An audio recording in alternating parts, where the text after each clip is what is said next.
ऐं पंहिंजियूं कैमरास जेके हूंदियूं उहे बि ऑफ हूंदियूं ऐं उन खां अलावा रिकॉर्डिंग मूं इन सेशन जी लॻाए छॾी आहे। उन रिकॉर्डिंग खे बि तव्हां मां केरु डिस्टर्ब कोन कंदो त जीअं इहो रिकॉर्डिंग बि स्मूथली हली सघे। पाण वटि क्लास में कुछ ज्योमेट्री जे बारे में पढ़ियो हो त ज्योमेट्री जी डेफिनेशन अगर मूंखे कुछ को ॿुधाए सघे त।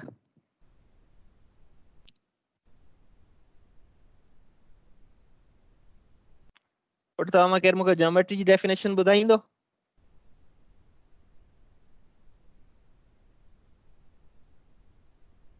परवाज़ ज़ैनब।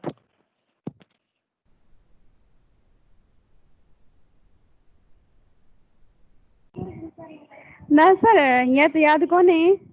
अच्छा याद कोने, चलो पाण पो नेक्स्ट स्लाइड ते हलूं था। स्लाइड शो थे पई जी नेक्स्ट पुट? सर। जी सर शो थिए पई।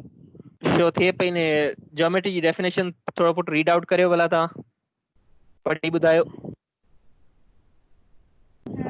Geometry is a combination. जी जी पुट रीड करियो। Geometry is combination of two words. One is geo means earth and other is metry means measurement. असां जेको ज्योमेट्री आहे वो बेसिकली ग्रीक वर्ड आहे जेको ॿिन वर्ड्स खे मिलाए करे ठाहियो आहे। जंहिंमां पहिरियों वर्ड असां वटि आहे जियो, जंहिंजो मतिलबु हूंदो आहे ज़मीन अर्थ, ऐं असां वटि ॿियो वर्ड आहे मेट्री जंहिंजो मतिलबु आहे मेजरमेंट।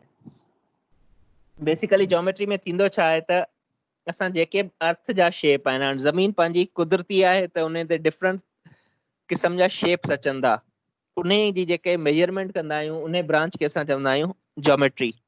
ऐं जेकर इन खे असां मैथमेटिक्स में खणी अचूं त मैथमेटिक्स में ज्योमेट्री जेको आहे उहो प्योरली फोकस कंदी आहे कुछ ख़ासि शयुनि ते, कुछ ख़ासि शेप्स ते।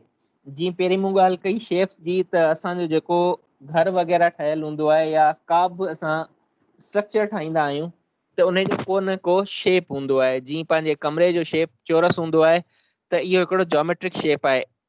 इन्ही क़िस्म जी कंहिं बि स्टडी जेको असां कंदासीं उहो सॼो जेको अचे थो उहो ज्योमेट्री में अचे थो। जेकॾहिं हाणे पाण मैथमेटिक्स में हलूं त मैथमेटिक्स में ज्योमेट्री जेको ब्रांच आहे इहो टोटल पंहिंजो लिंक करे थी लाइंस खे, एंगल्स खे, सरफेसिस खे, सॉलिड्स खे ऐं पॉइंट्स खे। त वन बाय वन असां ये लाइंस, एंगल, सरफेस, सॉलिड्स ये सब कुछ हाणे डिटेल में पढ़ंदासीं त इन सां जेके बि शयूं रिलेटेड हूंदियूं उहो असां स्टडी जेको कंदासीं उहो छा में कंदासीं? ज्योमेट्री में। एस ताईं पुट ॻाल्हि क्लियर आहे? पुट आवाज़ अचे पियो मुंहिंजो? यस सर। इहो ॻाल्हि पुट समझ में अची वई डेफिनेशन ज्योमेट्री जी? हाँ जी सर अची वई। अच्छा चलो पाण अॻियां हलूं था नेक्स्ट स्लाइड ते। जी सर। नेक्स्ट स्लाइड पुट शो थिए पई लाइन जी?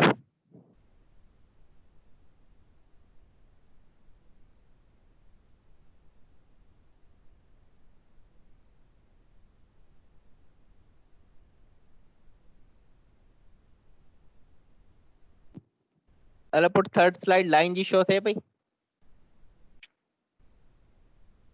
यस सर। जी सर थिए पई शो। अच्छा लाइन छा हूंदी आहे पुट?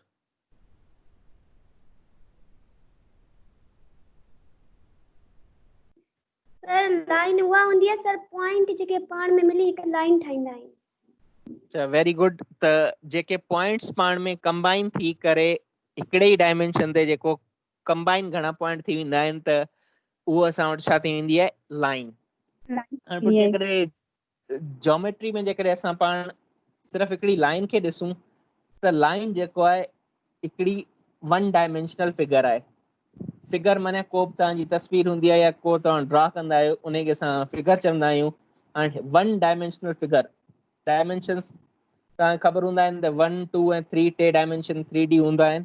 त जेको सिंगल डायमेंशन ते हुजे ऐं उनजी को बि थिकनेस न हुजे, शायदि क्लास में मूं तव्हांखे ॿुधायो हो त ॾिसण में जीअं पंहिंजी कॉपी ते लाइन्स हूंदियूं आहिनि या पाण वर्टिकल कॉलम्स ड्रा कंदा आहियूं, इहे बि लाइन्स हूंदियूं आहिनि। पेन सां जेके स्केल सां असां लाइन्स ड्रा करे सघूं था, इहे सभु छा आहिनि? इन खे असां कंसीडर लाइन कंदा आहियूं।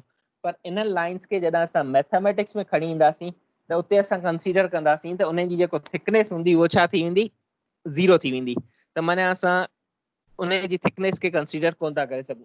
हाणे लाइन जो पाण जेकॾहिं एग्जांपल वठूं त के पंहिंजा कमरा वग़ैरह ठहियल हूंदा आहिनि, उहे बिल्कुलु सिधा हूंदा आहिनि। जेकॾहिं उन जी कुंड ते माने उन जी किनारी ते कंहिं दीवार जी ॾिसंदव त उहो हिकिड़ी लाइन तव्हांखे नज़र ईंदी।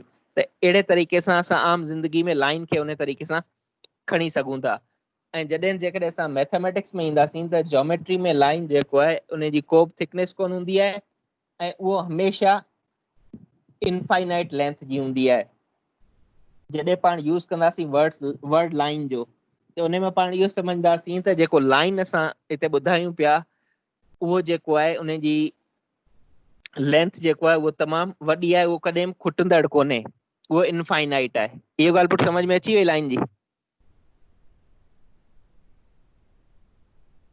सर ही ॻाल्हि समझ में कोन आई। पुट ॾिसो, पाण जी कॉपी ते तव्हांजी लाइंस ड्रॉ थींदियूं आहिनि त उन्हनि जी लेंथ बिल्कुलु थोरी हूंदी आहे। ठीकु आहे पुट, लेंथ उन्हनि जी छा हूंदी आहे, थोरी हूंदी आहे। थोड़ी हूंदी। जेकॾहिं असां लाइन खे खणी ईंदासीं मैथमेटिक्स में त असां छा कंदासीं त उन लाइन जा 2 पॉइंट शो कंदा आहियूं। हिते हिकिड़ो नंढी फिगर ठही पई आहे स्लाइड में, जेकॾहिं तव्हां ॾिसी सघो था। 2 पॉइंट असां खया आहिनि ए ऐं बी। 2 पॉइंट असां खया आहिनि पुट ए ऐं बी। त हाणे छा आहे त लाइन ए जे पासे खां बि वञे पई ऐं बी जे पासे खां बि वधंदी पई वञे। इहो पुट ॻाल्हि समझ में अचे पई? त हाणे जॾहिं असां लाइन जी ॻाल्हि कंदासीं त मतिलबु उन खे असां शो करण लाइ उहे 2 पॉइंट्स शो कंदासीं त इन्हनि 2 पॉइंट्स ते मुश्तमिल हिकिड़ी लाइन आहे। हाणे उहो लाइन जेको आहे, जेके असां 2 पॉइंट्स शो कया आहिनि उन जे ॿिन्ही डायरेक्शन में वधंदी। मतिलबु त उहो ॿिन्ही डायरेक्शन में कंटिन्यू हूंदी, खुटंदी कॾहिं बि कोन। हाणे ॻाल्हि पुट क्लियर आहे? जी सर, हाणे क्लियर आहे। अच्छा, उन खां पोइ अॻियां थोरो लिखियल आहे त अ line is sometimes called a straight line. हाणे असां इन खे प्लेन लाइन बि चऊं था या स्ट्रेट लाइन बि चऊं था। असांखे ख़बर आहे त लाइन हमेशह सिधी हूंदी आहे। A line is uniquely determined by 2 points. हमेशह असां कंहिं बि लाइन खे जॾहिं शो कंदासीं त असां चवंदासीं त इहो लाइन उन 2 पॉइंट्स जे ज़रिए शो कंदा। जी इन फिगर में शो थियल आहिनि ए ऐं बी पॉइंट्स, त असां इन खे चवंदासीं त इहो लाइन आहे ए बी। माना इन्हनि ए बी पॉइंट्स ते मुश्तमिल हिकिड़ी लाइन आहे जेको इन्हनि 2 पॉइंट्स मां गुज़रे पई। ऐं उन खे असां डिनोट छा सां कंदा आहियूं? ए बी जे मथे डबल हेडेड एरो। इहो पुट शो थिए पियो, नज़र अचे पियो ए बी जे मथां फिगर में बि आहे त ॿिन्ही पासे खां एरो ॾिनल आहे। ॿिन्ही पासे खां एरो जो मक़सदु इहो आहे त हू ए खां बि अॻियां वधे पई ऐं बी खां बि अॻियां इंक्रीज़ थिए पई। इहो ॻाल्हि पुट क्लियर आहे? यस सर, यस समझ अची वई। इहा समझ में अची वई। हाणे लाइन खां थोरो पाण अॻियां हलूं था। अॻियों पार्ट आहे लाइन सेगमेंट। स्लाइड शो थी वई पुट? जी सर। अच्छा, सेगमेंट जो मतलब पुट छा हूंदो आहे?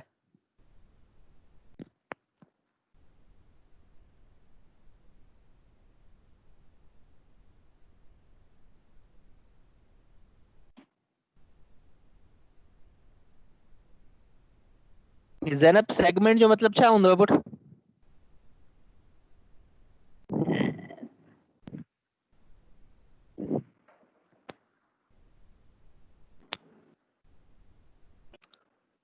फरवा पुट, सेगमेंट जो मतलब छा हूंदो आहे? सर लाइन जो जी पुट, लाइन जो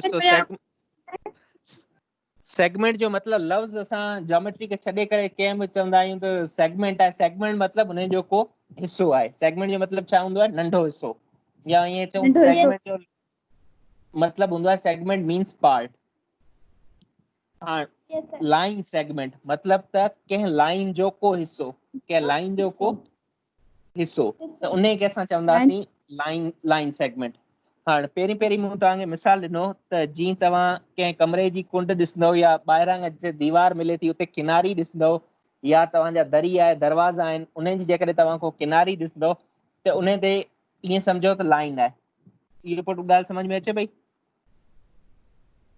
सर सम्झ अचे पई। हाँ, हाणे असां जेको लाइन शुरू में स्टडी कई हुई त लाइन ॿिन्ही तरफ़नि खां वधंदी आहे, उनजी लेंथ फिक्स कोन हूंदी आहे, उहो अणखुट हूंदी आहे। पर हाणे पाण पढ़ूं पिया लाइन सेगमेंट। त जेकॾहिं असां उन दरवाज़े जी या कंहिं पंहिंजे घर जी किनारी कंसीडर कंदासीं त उहो किनारी खे असां छा चवंदासीं त हू लाइन जो पार्ट आहे, हू छा आहे, लाइन सेगमेंट आहे। उनखे असां छा चवंदासीं, हू लाइन सेगमेंट आहे, मतिलबु कंप्लीट लाइन कोन्हे पर लाइन जो को पार्ट आहे जेके जंहिंजा 2 पॉइंट्स आहिनि। जीअं असां वटि हिकिड़ी रेड कलर में लाइन शो थियल आहे, लाइन असां वटि ए बी शो थियल आहे, उन में असां वटि 2 पॉइंट्स आहिनि ए बी, ऐं लाइन ॿिन्ही तरफ़नि खां वधे पई, ए तरफ़ खां बि डायरेक्ट आहे ऐं बी तरफ़ खां बि एक्सटेंड थिए पई। पर असां उन मां पोर्शन कहिड़ो खयो आहे, ए ऐं बी। पोर्शन कहिड़ो खयो आहे पाण, ए ऐं बी। त जेको असांजे कंहिं लाइन मां असां को नंढो हिसो खणंदासीं ॿिनि पॉइंट्स जे विच में, त उनखे असां चवंदासीं लाइन सेगमेंट। हाणे छो त लाइन सेगमेंट कंहिं 2 पॉइंट्स जे विच में आहे त इन जे करे इन जी हिकिड़ी ख़ासि लेंथ आहे जंहिंखे असां आसानी सां मापे सघूं था। पर लाइन खे असां मापे नथा सघूं छो त उन जी लेंथ ॿिन्ही तरफ़नि खां वधे पई ऐं पाण खे न आहे ख़बर त केसि ताईं वेंदी। पर जॾहिं असां लाइन सेगमेंट जी ॻाल्हि करियूं था त उहो 2 पॉइंट्स जे विच में आहे, त इन जे करे असां इन खे मापे सघूं था। हाणे थोरो स्लाइड में अचो। सेगमेंट जो मतलब होता है, segment means part and line segment is part of line having definite length. Definite जो मतलब है तो उन्हें जी को फिक्स लेंथ होंदी है। ऐं सेकंड पॉइंट में पुट ते लिखे पियो त it has 2 distinct and points. It has 2 distinct and points. Line में छा हो त असां 2 पॉइंट्स जी मथे पार्ट में जिते बिनी तरफ एरो लगो पियो है उते असां 2 पॉइंट शो कया आहिनि, पर उहे पॉइंट फिक्स्ड कोने, उन खां पोइ बि असांजी लाइन हले पई। जॾहिं उन जो टुकर असां कढियो आहे असां हिकिड़ो सेगमेंट जी पुट सर लाइन है कंटिन्यू है जी, लाइन कंटिन्यू है, ही सेगमेंट फिक्स है, इन जे करे इन जो फिक्स लेंथ है। इन जे जेके ए ऐं बी पॉइंट्स आहिनि उहे 2 इन जा एंड पॉइंट्स आहिनि। माने जेको पंहिंजो लाइन सेगमेंट आहे वो ए ऐं बी जे दरमियान हूंदो। इहो ॻाल्हि पुट क्लियर है? यस सर। अच्छा, जेकॾहिं असां कंहिं बि लाइन जा ए ऐं बी 2 पॉइंट खणूं ऐं उन खे हिकिड़ो लाइन सेगमेंट चऊं त लाइन सेगमेंट खे असां मैथमेटिक्स में ए ऐं बी कैपिटल लिखंदासीं ऐं मथे असां लाइन जी निशानी लगाए छॾंदासीं त हू उन खे असां चवंदासीं लाइन सेगमेंट। इहो ॻाल्हि पुट समझ में अची वई त लाइन सेगमेंट खे डिनोट कीअं कबो। जेकॾहिं आउं ए बी लिखी मथे ॿिन्ही तरफ़ वारो एरो हणी छॾां त समझदा त ए बी लाइन आहे, ऐं ए बी हणी मथे जेकॾहिं आउं प्लेन लाइन हणंदसि इन जो मक़सद पाण छा समझदासीं त ही लाइन सेगमेंट आहे। हेसि ताईं ॻाल्हि पुट क्लियर आहे? यस सर। लाइन ऐं लाइन सेगमेंट में पुट तव्हां मां केरु मूंखे ॿुधाए त फ़र्क़ु कहिड़ो आहे पाण वटि हिते ख़ासि?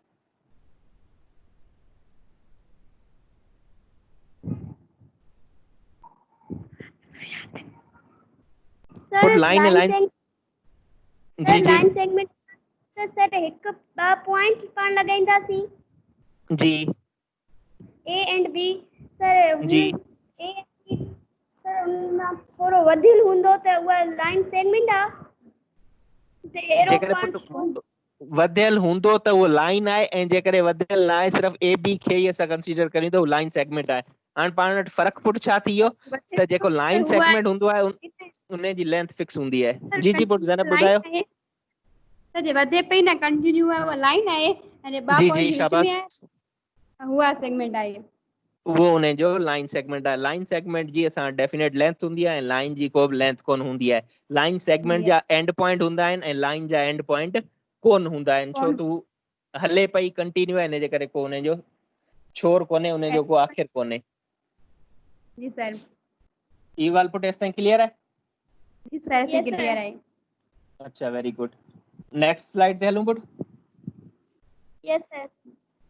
ओके, यस सर। नेक्स्ट स्लाइड शो थिए पई? यस सर। अच्छा, रे, शाबाश। हाणे पुट जेको सेकंड पिक्चर आहे एक टेनिस प्लेयर जी, नज़र अचे पई पुट? इन मां छा न समझ में अचे पियो तव्हांखे?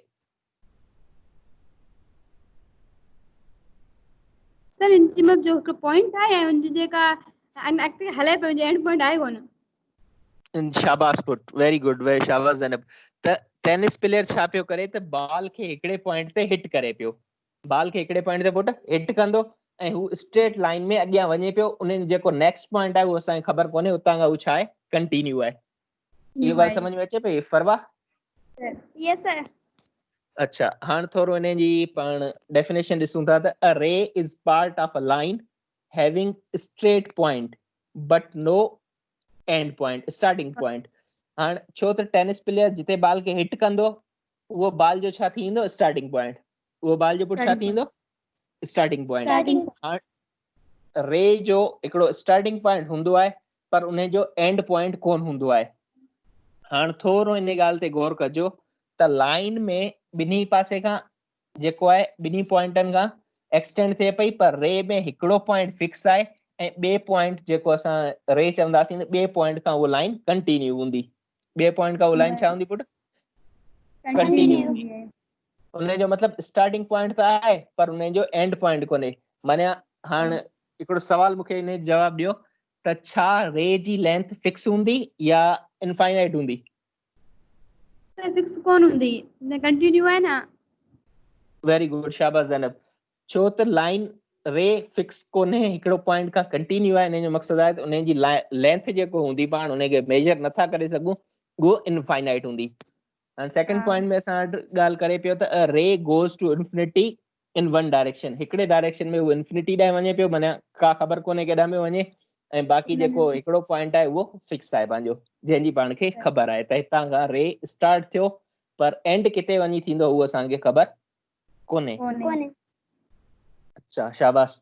If we take 2 points P and Q on a line, ठीकु आहे। हाणे जेकॾहिं असां हिकिड़ी लाइन PQ आहे उन ते असां जेकॾहिं ॿ पॉइंट खणूं था PQ, त जेको रे असां डिनोट कंदासीं उन जे मथां छा कंदासीं त हिकिड़े तरफ़ एरो ॾींदासीं। हिकिड़े तरफ़ छा कंदासीं पुट, एरो ॾींदासीं।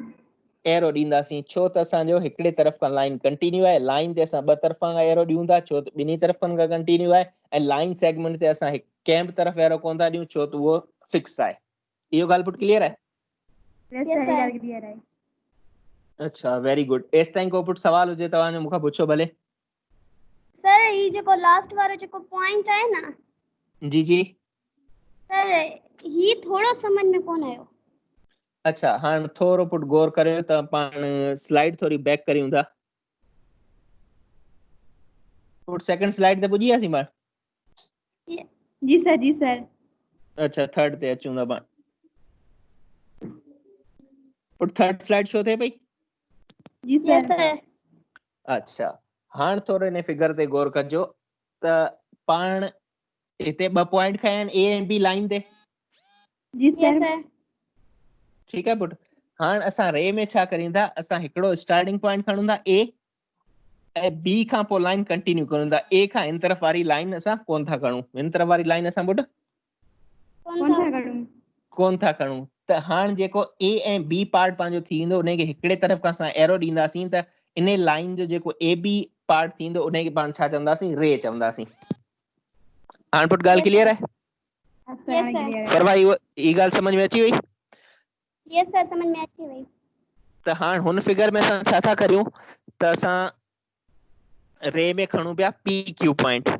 हाणे नाला पॉइंटनि जा पुट को बि थी सघंदा, नाला पॉइंटनि जा कोई भी को भरी सघंदा, को बि शो करे सघूं था। कैपिटल ABC सां असां को बि नाला शो करे सघूं था। त हिते असां पॉइंट खया आहिनि PQ, त PQ जेको आहिनि के हिकिड़े रे खे शो कनि पिया जंहिंमें असांजी P जेको आहे उनजी स्टार्टिंग पॉइंट आहे ऐं जेको Q खां रे कंटिन्यू आहे। P असांजी छा पॉइंट थींदी पुट, स्टार्टिंग पॉइंट।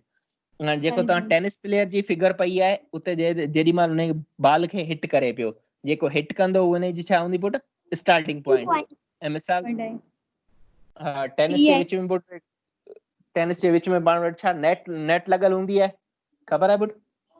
यस सर। हा, असां नेट खे सम्झूं था त हू क्यू पॉइंट आहे। नेट छा आहे पुट? Q point. क्यू पॉइंट आहे। हाणे नेट ते बॉल बीह त नथो रहे, उन खां अॻियां वञे थो, ठीकु आहे, वञे पियो। त इन जो मक़सदु आहे त इन खे जेकॾहिं असां ईअं सम्झूं त ही हिकिड़ो रे आहे PQ जेको कंटिन्यू Q खां कंटिन्यू आहे ऐं उनजी जेको P आहे उहो स्टार्टिंग पॉइंट आहे। पुट हाणे इहो ॻाल्हि क्लियर आहे? यस सर, हाणे क्लियर आहे। ओके, नेक्स्ट स्लाइड ते अचूं था पुट। फरवाई तव्हां रीड कजो स्लाइड खे थोरो शो थिए पई पुट Yes, sir. इन Sir, खे थोरो difference between ji ji these are different between line and line segment and ray. रे हाणे टिनी शयुनि में छा छा फ़र्क़ु आहे ऐं कहिड़े कहिड़े लिहाज़ खां फ़र्क़ु आहिनि उन ते थोरो ॾिसूं था हाणे हिते पहिरियों कॉलम आहे पाण वटि विथ रेस्पेक्ट टू माने कहिड़े लिहाज़ खां इहे फ़र्क़ु आहिनि कहिड़े लिहाज़ खां इहे फ़र्क़ु आहिनि टिनी फ़र्क़ु आहे। शयुनि में हा हाणे पोइ टिनी शयुनि में कहिड़ियूं लाइन लाइन सेगमेंट ऐं रे पहिरियों फ़र्क़ु आहे पुट एंड पॉइंट जे लिहाज़ खां पहिरियों फ़र्क़ु छा जे लिहाज़ खां आहे एंड पॉइंट लाइन जेको एंड पॉइंट हूंदो आहे पुट नो सर No, sir. ऐं लाइन सेगमेंट जा line Two segment line A and B. A and B मतलब को बि एंड पॉइंट नाला को बि ॾेई सघूं था असांजा उन जा ॿ फिक्स एंड पॉइंट हूंदा आहिनि जंहिंजे विच में असांजो लाइन सेगमेंट हूंदो आहे वेरी गुड ऐं रे में पुट एंड पॉइंट हूंदो आहे One हूंदो आहे सर हिकु. हिकु हूंदो आहे जंहिंखे असां स्टार्टिंग पॉइंट चऊं या एंड पॉइंट चऊं उन खां अलावा जेको ॿिए पॉइंट हूंदो आहे उतां खां कंटिन्यू हूंदी आहे हाणे पुट सेकंड पॉइंट ते अचो लेंथ जे लिहाज़ खां लाइन जी पुट लेंथ हूंदी आहे नॉट डेफिनेट लेंथ कोई भी नहीं होती सर कोई भी नहीं होती वो इनफाइनाइट होती है लाइन सेगमेंट में पुट लेंथ होती है हाँ सर होंदी है लाइन सेगमेंट जी लेको लेंथ होती है वो फिक्स होती है ऐं रे जी पुट सर हुन में कोन हूंदी आहे.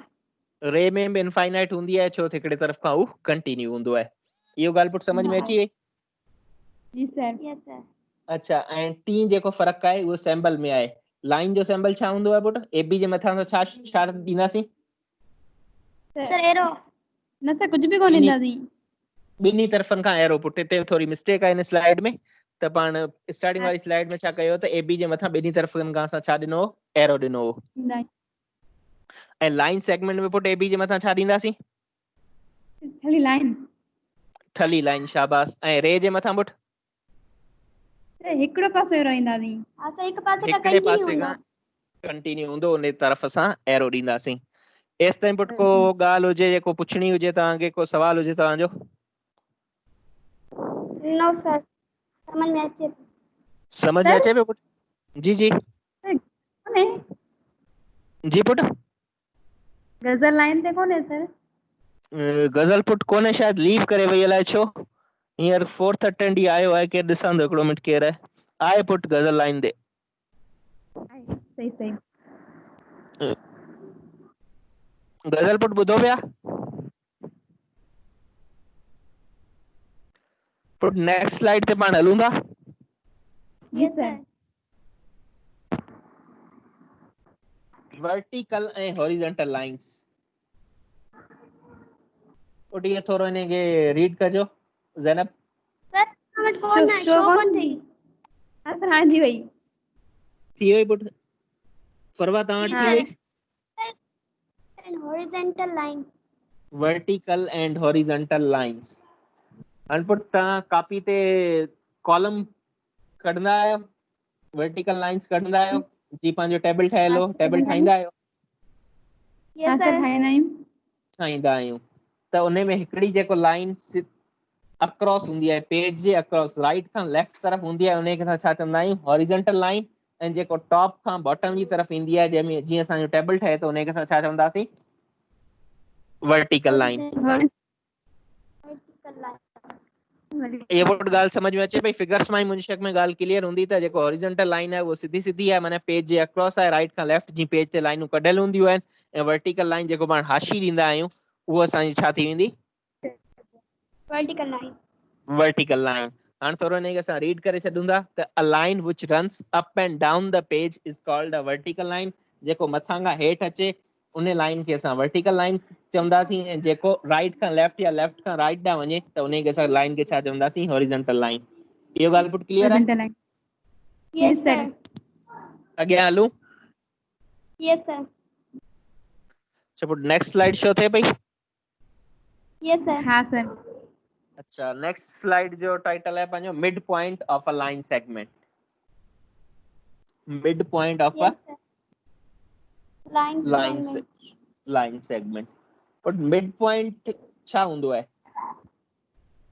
मिड पॉइंट सर विच वारो जो पॉइंट हूंदो विच वारो पॉइंट हूंदो माने मिड पॉइंट असां ईअं चऊं त उहो पॉइंट जेको हिकिड़े लाइन सेगमेंट खे ॿिनि बराबर हिस्सनि में टोड़े ॿिनि बराबर Yes, sir. हिस्सनि में टोड़े टोड़े। अनपुट मिड पॉइंट या असां कंहिं बि जॾहिं मिडल जी ॻाल्हि कंदा आहियूं त उहो मतिलबु बिल्कुलु सेंटर में हूंदो आहे बिल्कुलु ॿिन्ही तरफ़नि खां बाक़ी ॿिन्ही तरफ़नि खां जेको बाक़ी का बि शइ हूंदी उहो सेम हूंदी उहो का बि शइ छा हूंदी सेम हूंदी मिसाल तौर तव्हांखे केरु ईदी मिले थी 1000 रुपया त तव्हांखे चयो वञे थो त ॿई जेको आहे अधो अधु करियो त माने तव्हां छा उनखे बराबर हिस्सनि में टोड़ींदा 500 तव्हां रखंदा 500 फरवा खे ॾींदव ठीकु आहे पुट त उहो हुनजो छा आहे मिड पॉइंट आहे त अधु तव्हां वरितो अधु फरवा खे ॾिनो त जेको इन मिड पॉइंट जॾहिं असां लाइन सेगमेंट में ॻाल्हि कंदासीं त उहो पॉइंट जेको लाइन सेगमेंट खे ॿिनि बराबर हिस्सनि में टोड़े ॿिनि बराबर हिस्सनि में पुट टोड़े त अहिड़े पॉइंट खे असां चवंदासीं मिड पॉइंट अहिड़े पॉइंट खे छा चवंदासीं मिड पॉइंट हाणे थोरो असां हिनखे रीड आउट करियूं त point on a line segment that divides it into two equal parts उहो पॉइंट जेको लाइन सेगमेंट खे ॿिनि बराबर हिस्सनि में टोड़े या विरहाए त उन खे असां चवंदासीं mid point the half way point of a line segment या इन खे असां चऊं था जेको अध में पॉइंट हूंदो पूरी लाइन सेगमेंट जी टोटल लेंथ आहे उन जेको हाफ लेंथ ते जेको पॉइंट हूंदो जी मिसाल तौर असां वटि 6 सेंटीमीटर जी लाइन आहे जेको 3 सेंटीमीटर ते असांजो पॉइंट हूंदो उहो छा थी वेंदो मिड पॉइंट इहो ॻाल्हि पुट क्लियर आहे Yes, sir. ॾिसो जेकॾहिं ही पी क्यू असां वटि लाइन सेगमेंट आहे जेकॾहिं पी क्यू जी लेंथ असां वटि 6 सेंटीमीटर आहे त जेको एम हूंदो उहो किथे हूंदो 10 सेंटीमीटर ते वो कितने होंगे पुट सर सर 3 पे होगा 3 पे होगा तो बेटा ये हमारे पास हो जाएगा मिड पॉइंट अच्छा हिकिड़ो सवाल तव्हांगा छा लाइन जो मिड पॉइंट हूंदो लाइन जो हाँ सर हूंदो आई थिंक फरवा लाइन जो मिड पुट लाइन जी लेंथ खबर है पाण के नो सर लाइन जी लेंथ खबर है पुट वो सर न पाण के लाइन जी लेंथ खबर कोने जी सर ठीक है जेके जंहिंजी असांखे लाइन जी लेंथ ही ख़बर कोन्हे त उन जो असां विचो हिस्सो या मिड पॉइंट उन जो फाइंड नथा करे सघूं त लाइन जो हमेशा मिड पॉइंट कोन हूंदो आहे ऐं न ई रे जो थींदो मिड पॉइंट सिर्फ़ लाइन सेगमेंट जो थींदो छो त लाइन सेगमेंट जी हिकिड़ी फिक्स लेंथ आहे उन खे असां ॿिनि बराबर हिस्सनि में टोड़े सघूं था इहो ॻाल्हि पुट क्लियर आहे जी हाँ सर क्लियर है यस सर अच्छा हाणे लास्ट पॉइंट आहे त M is the mid point of line segment P Q त जेको लाइन सेगमेंट आहे पी क्यू उन जो एम छा आहे मिड पॉइंट आहे हाणे पुट हिन में हिकिड़ी थोरी मिस्टेक आहे नंढी त पी क्यू जे मथे पाण लाइन सेगमेंट खे शो करण लाइ छा नंढी लाइन ॾींदासीं नंढी छा ॾींदासीं पुट नंढी लाइन ईंदसि लाइन ॾींदासीं इहो थोरी मिस्टेक आहे हिन खे तव्हां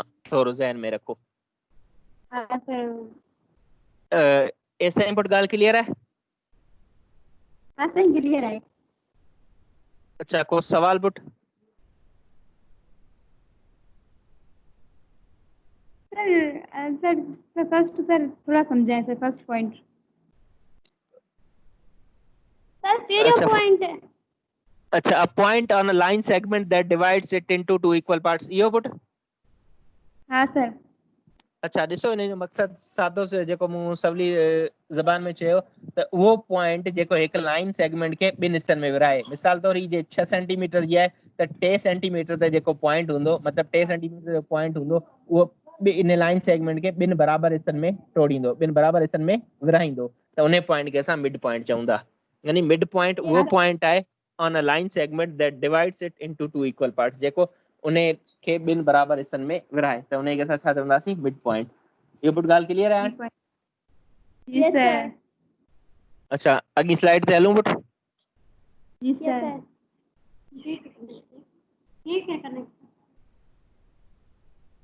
शो थी वई पुट है यस सर अच्छा ज़ैनब थोरो पुट पहिरियों पॉइंट पढ़जो हिन जो to ray with a common end point that point in opposite direction and from a straight line. From a straight line, very good. हाणे पंहिंजो जेको टाइटल आहे उहो आहे opposite rays, opposite Rays. Rays. हाणे पुट रे पाण पढ़ी छॾियो त हिकिड़ो पंहिंजो फिक्स पॉइंट हूंदो ऐं ॿियो पॉइंट खां लाइन कंटिन्यू हूंदी, ॿिए पॉइंट खां लाइन Continue हुंदी। कंटिन्यू हूंदी। हाणे इन खे थोरो सम्झण लाइ असां इन फिगर ते अचूं था। हिकिड़ो पॉइंट पुट आहे क्यू, ॿिए हिकिड़े तरफ़ पॉइंट ए आहे ऐं ॿिए तरफ़ पॉइंट छा आहे बी। हाणे पुट बेसिकली असां वटि हिते छा आहिनि, ॿ रेज़ आहिनि। हिकिड़ो रे आहे, सॉरी इहो ओ पॉइंट आहे, ओ ए रे आहे ऐं ॿियो पॉइंट आहे, ॿियो रे आहे ओ बी। असां वटि रे घणा आहिनि हिते पुट, ॿ रेज़ आहिनि, हिकिड़ो ओ ए रे आहे ऐं ॿियो ओ बी। त ॿिन्ही रेज़ में जेको ओ पॉइंट आहे उहो छा आहे, कॉमन आहे। ॿिन्ही रेज़ में ओ पॉइंट छा आहे पुट, Common है। कॉमन आहे। हाणे जेकॾहिं ॿिनि रेज़ में ओ पॉइंट हिकिड़ो पॉइंट कॉमन हुजे ऐं बाक़ी जेको ॿिए पॉइंट हुजनि उहे एग्ज़ैक्टली अपोजिट हुजनि, उहे एग्ज़ैक्टली छा हुजनि पुट, Opposite हुजनि। अपोजिट हुजनि। हाणे थोरो फिगर ते अचो त ओ पॉइंट पुट कॉमन आहे हिननि में, जी सर common है। ओ पॉइंट कॉमन आहे ऐं जेके ए ऐं बी पॉइंट्स आहिनि उहे हिक ॿिए जे एग्ज़ैक्टली अपोजिट आहिनि, हिक ॿिए जे एग्ज़ैक्टली Opposite है। अपोजिट आहिनि। जेकॾहिं को हिकिड़ो पॉइंट कॉमन हुजे ऐं ॿिया जेके पॉइंट हुजनि रे जा उहे ॿई एग्ज़ैक्टली अपोजिट हुजनि त अहिड़े क़िस्म जे रेज़ खे असां चऊं था अपोजिट रेज़। इहो ॻाल्हि पुट समझ में अची वई? जी सर समझ में अची वई। अच्छा, हाणे थोरो इन पॉइंट ते अचूं था, two rays with a common point. ॿ रे आहिनि असां वटि जंहिंमें हिकिड़ी कॉमन पॉइंट आहे, that point common end point, that point in opposite directions and form a straight line। ऐं जेके ॿ ॿिया पॉइंट आहिनि उहे अपोजिट डायरेक्शन में हुजनि ऐं स्ट्रेट लाइन फॉर्म कनि। छा ठाहिनि पुट, इहो हिकिड़ी स्ट्रेट लाइन ठहे पई। ये सर स्ट्रेट लाइन है भाई। अच्छा, हाणे थोरो अॻियां हलूं था पाण। Opposite rays are two rays that both start from a common point and go off in exactly opposite direction। Opposite rays अहिड़ा ॿ रे आहिनि जेके हिकिड़ी कॉमन पॉइंट जेको असां वटि ओ आहे उहो ते ॿई रेज़ स्टार्ट थियनि पिया ऐं उहे ॿई वञनि केॾांहुं पिया, बिल्कुलु हिक ॿिए जे उपतर, बिल्कुलु हिक ॿिए जे अपोजिट वञनि पिया। त जेकॾहिं असां वटि का अहिड़ा रे हूंदा त उन्हनि रेज़ खे असां चवंदासीं त अहिड़ा रे असां वटि अपोजिट रेज़ आहिनि। अहिड़ा रे असां वटि छा आहिनि पुट, Opposite rays है। रेज़ आहिनि। हाणे पुट एसि ताईं जेकॾहिं को तव्हांजो सवाल हुजे त भले मूंखां पुछो। सर जेको ए एंड बी आहे ना उनजे विच में जेको पॉइंट है ना वो मिड पॉइंट है ना इन ॿिन्हिनि जो। न पुट इहो ज़रूरी कोन्हे, मिड पॉइंट पाण खे कीअं ख़बर पवंदी त मिड पॉइंट आहे, छो त ओ बी जी लेंथ पाण खे कोन्हे ख़बर ऐं ओ ए जी लेंथ पुट पाण खे कोन्हे ख़बर। जी सर। छो त पुट ॾिसो न, ओ बी रे आहे, रे जी लेंथ पाण खे ख़बर ई कोन्हे। रे जी लेंथ ख़बर हूंदी आहे पुट? नो सर ॿिन्ही जी कोन ख़बर आहे। ॿिन्ही जी कोन्हे ख़बर त असां ईअं इहो कोन चवंदासीं त ओ जेको आहे मिड पॉइंट आहे। असां सिर्फ़ु इहो चवंदासीं त ओ पॉइंट जेको आहे उहो ॿिन्ही रेज़ जो स्टार्टिंग पॉइंट आहे, ॿिन्ही रेज़ जो स्टार्टिंग पॉइंट आहे। यानी ॿई रेज़ जेको शुरू थियनि था उहो ओ तां थियनि था, पोइ जेके वञनि था एग्ज़ैक्टली अपोजिट डायरेक्शन में जेकॾहिं वञनि, जेकॾहिं एग्ज़ैक्टली अपोजिट डायरेक्शन में न हूंदा त उनखे असां अपोजिट रेज़ कोन चवंदासीं। उनखे असां अपोजिट रेज़ पुट कोन चवंदासीं। एग्ज़ैक्टली अपोजिट हूंदा त उनखे चवंदासीं अपोजिट रेज़, मतिलबु त उहे हिकिड़ी ई लाइन में हूंदा। उन्हनि खे छा चवंदा आहियूं पुट, हिकिड़ी ई लाइन ते हूंदा। जेकॾहिं पुट पॉइंट्स हिकिड़ी लाइन ते हुजनि त उहे कहिड़ा पॉइंट्स हूंदा आहिनि, क्लास में कुझु पढ़ायो यादि आहे? सर हिकिड़ी लाइन छा सर? जेकॾहिं सभई पॉइंट हिकिड़ी लाइन में हुजनि त उनखे छा चवंदा आहियूं?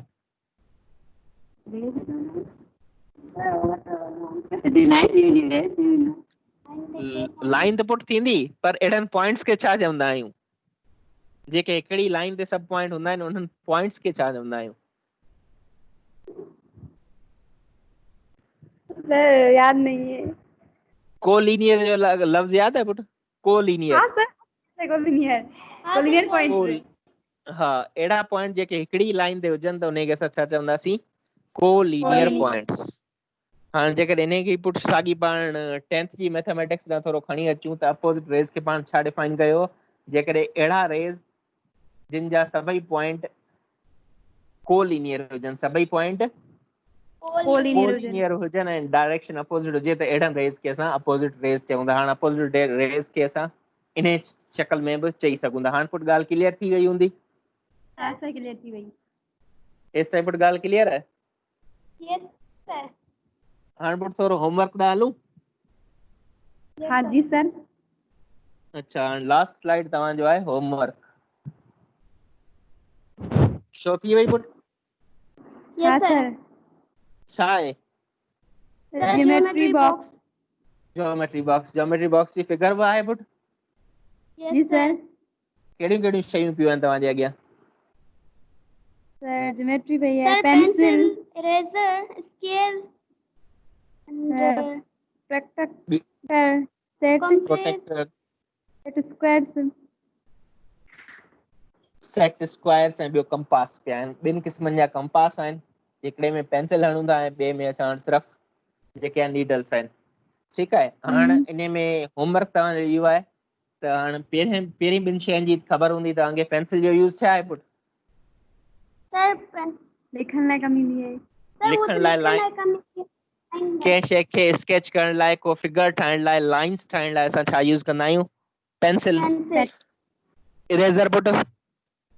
सर काई शइ ग़लत थी ठाहिण लाइ ग़लत थी मूंखे बेटाइण लाइ। शार्पनर? सर पेंसिल खे शार्प करण लाइ। शाबाश। हाणे इहे शयूं तव्हांखे ख़बर हुयूं? ठीकु आहे। स्केल जो यूज़ कहिड़ो आहे इहो सभु तव्हांखे नेक्स्ट जेको सेशन थींदो उन में मुंहिंजा पहिरीं इहे सुवाल हूंदा। स्केल जो यूज़ छा आहे?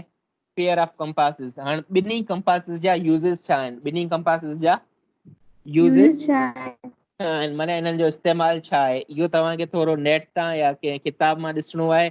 इहो तव्हांजो थोरो होम असाइनमेंट आहे त तव्हां इन शइ जे बारे में थोरो गौर फिकर करे अचिजो त इन्हनि जो असल मक़सदु छा आहे। प्रोटेक्टर छा लाइ इस्तेमालु थींदो आहे? हीउ जेको डी ठहियो पियो आहे प्रोटेक्टर, सम्झो था न? सर असाइनमेंट है ना उनमें शो कोन थियंदा? न पुट इहो असाइनमेंट में शो कोन थींदी, पर हिते इहो तव्हांखे पीपीटी ऐं हिन में चैट बॉक्स में सेंड करे छॾींदुसि त तव्हां डाउनलोड करे छॾिजो त हीअ स्लाइडूं सभु तव्हांजे अॻियां हूंदियूं। सर स्क्रीनशॉट करे वठूं था? जी पुट? स्क्रीनशॉट करे वठूं? शूट करे भले पुट स्क्रीनशॉट करे वठो तॾहिं तव्हांजी मर्ज़ी आहे, पर इहो स्लाइड तव्हांखे ॾींदसि हूं बि हिते। हाँ ठीक है सर। त हाणे हिन में जेको यूज़ ऑफ प्रोटेक्टर आहे, प्रोटेक्टर छा लाइ यूज़ थियनि था, कंपास छा लाइ यूज़ थियनि था, ऐं जेको सेट स्क्वायर जेके इहे ॿ ठहिया पिया आहिनि इहो छा लाइ इस्तेमालु थियनि था, इहो थोरो तव्हां स्टडी करे अचिजो त हिन जो असल मक़सदु छा आहे, यूज़ छा आहे। छो त पाण अॻियां आहिस्ता सां इहे इस्तेमालु करणु सिखंदासीं। इंशाल्लाह सर। सर अगली क्लास में याद करे अचूं? अॻिली क्लास में छा पुट? सर अमा पुछंदा? जी पुट आऊं पुछंदसि त हिननि जो इस्तेमालु छा आहे। जी सर। ठीकु आहे पुट। एसि ताईं को ॿियो सवाल हुजे तव्हांजे ज़हन में त उहो भले तव्हां मूंखां पुछो। इहो पंहिंजी अॼु जी लास्ट स्लाइड हुई ऐं इहो तव्हांजो होमवर्क हो थोरो। जी सर। सर समझ में अची वियो सर, सवाल कोन्हे। अच्छा पुट समझ में अची वियो? जी क्लास में समझ ईंदो आहे उहो या उन खां बहितर? सर बेहतर आयो सर, उनका जाम सही आया समझ में। अच्छा उन खां जाम सही आहे। चलो स्लाइड्स जी मदद सां थोरो तव्हांजे अॻियां शयूं फिगर्स में इज़ीली विज़िबल आहिनि। जी सर। अच्छा पोइ पुट असां सेशन खे वाइंड अप करियूं था। गज़ल अलाए पाण खे ॿुधे पई न? ठीकु आहे पुट। अल्लाह हाफ़िज़। अल्लाह हाफ़िज़। पंहिंजो थैंक यू ख्यालु सर। रखिजो, इन्हे खे थोरो स्टडी करे अचिजो। थैंक यू बेटा। Thank you thank you sir. Sir. Okay अल्लाह हाफ़िज़। अल्लाह हाफ़िज़।